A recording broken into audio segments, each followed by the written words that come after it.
குதிரையையும் குதிரை வீரனையும் கர்த்தர் தள்ளிவிட்டார். அல்லேலூயா, சோத்திரம். சின்ன சின்ன சத்துருக்கள், அவனால் நம்மளுக்கு ஒன்றும் பிரயோஜனம் இல்லை. அவன் துன்மார்க்கன், குடிகாரன், அவனுக்கு நான் ஐயா அவன் பாவியான மனசு. நான் சொல்கிறது பதவியில் சிங்காசனத்தில் உயர்ந்த அடைக்கலத்தில் இருக்கிற மனுஷனால் முற்றிலுமான ஆராதனைக்கு விரோதி, பரிசுத்த ஆவிக்கு விரோதி, தேவனுடைய ஜனங்களுக்கு விரோதி, தேவனுடைய மார்க்கத்துக்கு விரோதி, ஆராதனைக்கு விரோதி. இவனை உங்களால் விரோதித்து கொள்ள முடியுமா?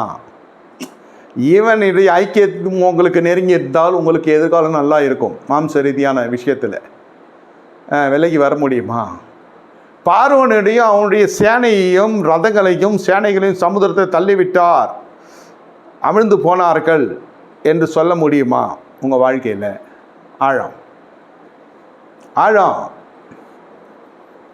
சின்ன பாவி, அவன் படுபாவி, இவன் மகாபாவி நான் சொல்கிறேன். ஆனால் அவனுக்கு ராஜ்யரீகம் இருக்கிறது, அவனுக்கு சிங்காசனம் இருக்குது. அவன் ஒரு தொலைபேசி எடுத்து சொன்னால் நடக்காதெல்லாம் நடக்கும், சிபார்சுகள் பறக்கும், காரிய சித்தி உண்டாகும். கர்த்தர் எனக்கு கொடுத்த பெரிய மீன் என்று சொல்லுகிறீங்களா?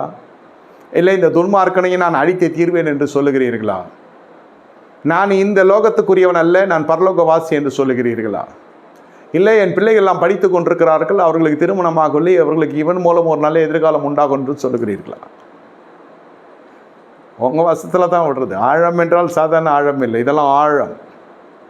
இது உண்மையிலே நம்முடைய வாழ்க்கையை பரீட்சை செய்கிற சம்பவங்கள். இப்போது போய் நான் சொல்லி கொண்டிருக்கிற காரியம் இதெல்லாம் வேணாயா, வந்தோமா ஜபத்தை பண்ணோமான்னு இதுதான் தெரிதா? இதுக்கு தான் நான் ஞாயிற்றுக்கிழமை போகிறதில்லை.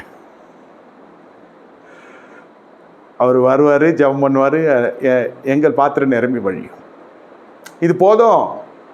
இந்த ஆழம், அகலம், நீளம், உயரம் இந்த மாதிரி இப்போ தேவையாது.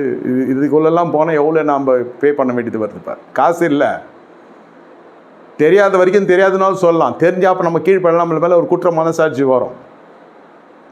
இதுக்கு தான் மந்தையில் சேராமல் சந்தையிலே சந்தித்து போகிறவர்களாக சந்தை ஆடுகளாக காணப்படுகிறது உண்டு. சரி போட்டோம், ஆனால் மந்தையில் வர்றது இந்த ஆழத்துக்குள்ளே வரணும். சமுதிரத்தின் ஆழத்தில் இப்போ குதிரை வீரன் இல்லை, பார்வோனோன்ற ரத சேனை எல்லாம் இருக்கிறது. பராக்கிரம இந்த சத்துருக்களை தள்ளுகிற ஒரு உங்களுக்கு அந்த அனுபவம் இருக்கிறதா? அப்பொழுது உங்கள் நட உறுதிப்படும். யாத்திரையாம் 15:9 சொல்லுகிறது, பார்வோனின் குதிரைகள் அவனுடைய ரதங்களோடு குதிரை வீரரோடு சமுதிரத்தில் பிரவேசித்த கர்த்தர் சமுதிரத்தின் ஜலத்தை அவர்கள் திரும்ப பாடினார். இஸ்ரேல் புத்திரரோ சமுதிரத்தின் நடுவே வெட்டாந்தரையில் நடந்து போனார்கள் என்று பாடினார்கள். நான் தான் சொல்கிறேன் இல்லை, உங்கள் பாடல் உங்களுக்கு விடுதலை தரணும். உங்கள் பாடல், உங்கள் வாயிலிருந்து வருகிற அந்த துதியின் பாடல் உங்கள் ஜீவத்துக்கு விடுதலை தரணும். நீங்கள் 1000 சோத்திரம் பண்ணீங்களோ 3000 சோத்திரம் பண்ணீங்களோ அதில் நான் தலையிடல, ஆனால் விடுதலை நீங்கள் பெற்று